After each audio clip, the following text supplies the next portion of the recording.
नमस्कार, मेरा नाम प्राध्यापक पी.एस. कांबळे, असिस्टेंट प्रोफेसर दूर शिक्षा केंद्र शिवाजी विश्वविद्यालय कोल्हापुर।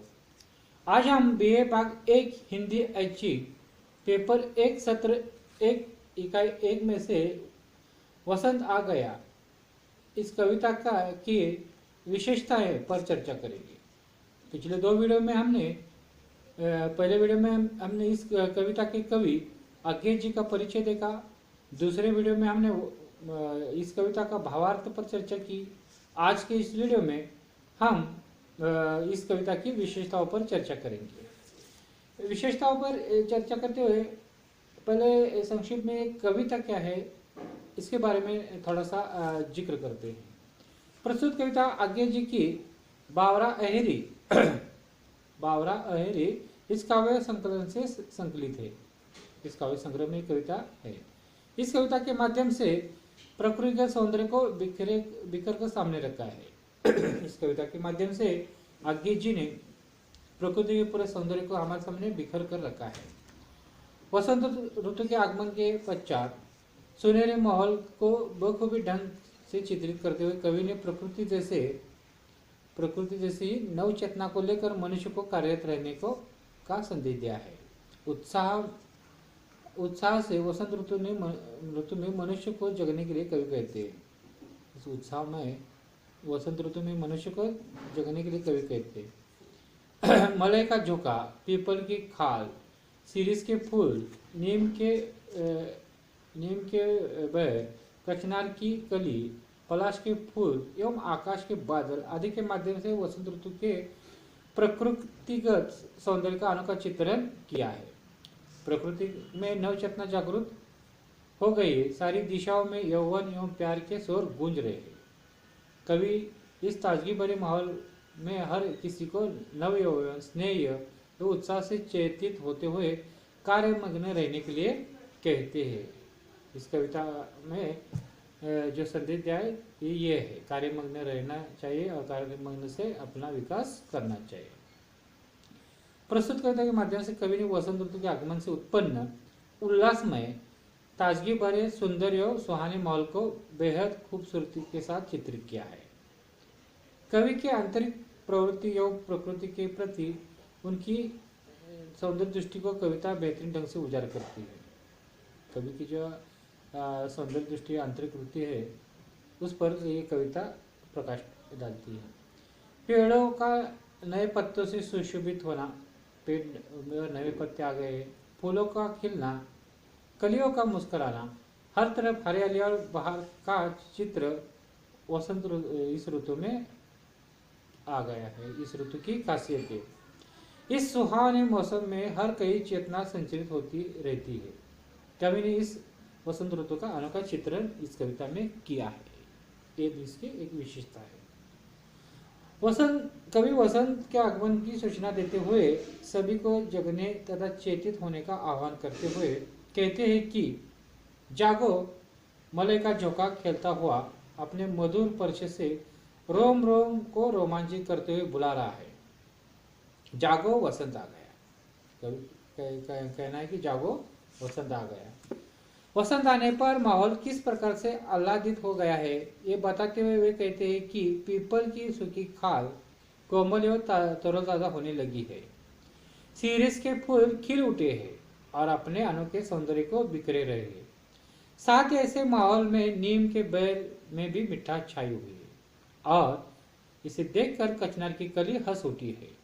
पलाश के फूलों से आरती सजाते हुए ये वनभूमि वधु जैसी सज गई है। सारा आकाश प्रेम और स्नेह भरे बादलों से छा गया है। या कवि ने प्रकृति के अप्रतिम सौंदर्य को उड़ेलते हुए बेहद सुंदरता से उसे साकार किया है।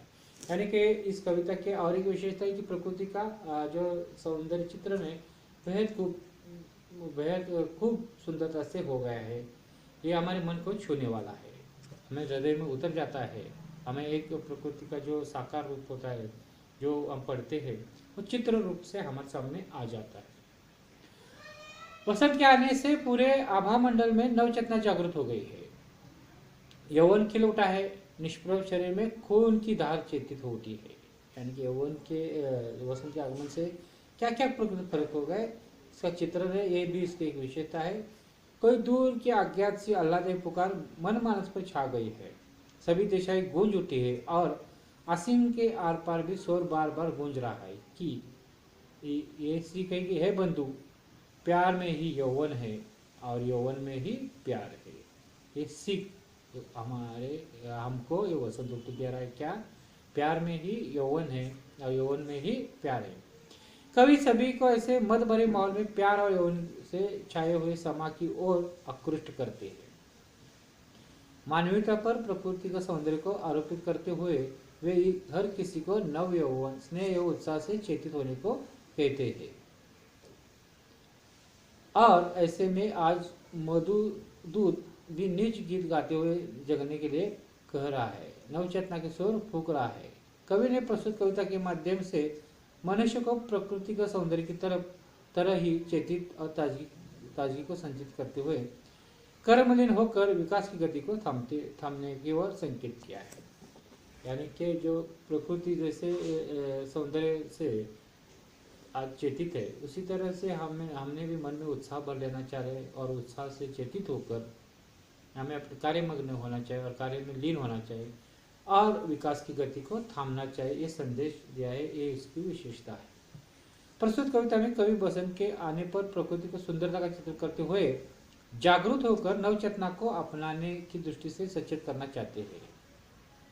इस कविता में जो विशेषता है संक्षेप में देखेंगे तो इस प्रकार है। पहली विशेषता है, प्रस्तुत कविता में वसंत ऋतु के अनुपम सौंदर्य को चित्रित किया गया है। प्रस्तुत कविता में वसंत ऋतु के अनुपम सौंदर्य को चित्रित किया गया है।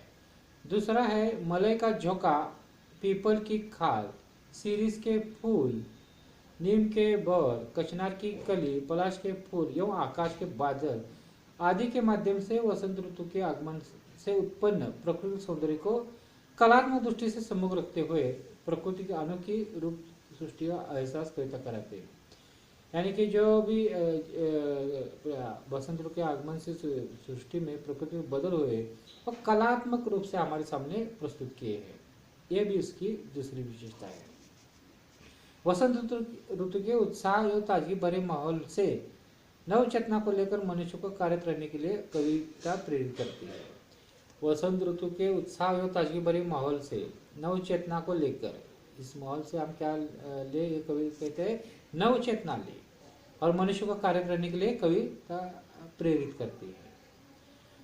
और चौथा है, प्रस्तुत कविता के माध्यम से कवि ने प्रकृति के तरह ही हर किसी को नव यौवन, स्नेह उत्साह से चेतित होते हुए आह्लाद में जीवन व्यतीत करने की दृष्टि से सचेत होने का संदेश दिया है। जिस प्रकार प्रकृति नव यौवन, उत्साह और स्नेह से भरी है, चेतित है, उसी तरह हम भी आह्लाददायक जीवन व्यतीत करें, एक यह संदेश देने का प्रयास इस कविता के माध्यम से आज्ञा जी ने किया है। यह आज्ञा जी की एक सुंदर कविता है। हमने इस कविता पर पहले ही वीडियो में इस आज्ञा जी का परिचय देखा है, दूसरे वीडियो में भावार्थ देखा है और तीसरे वीडियो में इसकी विशेषता पर चर्चा की। अब तीनों वीडियो ध्यान से आप सुनेंगे, उसका अध्ययन करेंगे तो आपको पूरी कविता समझ में आएगी। पाठ की कविता पढ़ेंगे तो पूरी कविता समझ में आएगी, आपको उसमें रुचि आएगी, आनंद आएगा। उसके साथ साथ आप अध्ययन करेंगे तो आपके अच्छे गुण भी प्राप्त कर सकेंगे। इसके साथ ही हमारा जो दूर शिक्षा का सीम है, सेल्फ न्यूट्रिशन मटेरियल का भी आप अध्ययन करेंगे, उसे पढ़ेंगे तो दो वीडियो और इसके साथ जो समन्वय करके आप अध्ययन करेंगे तो आप अच्छे गुण प्राप्त कर सकते और आपकी हिंदी के तरफ एक रुचि भी बढ़ती जाएगी। इसके साथ यहाँ दोस्तों धन्यवाद।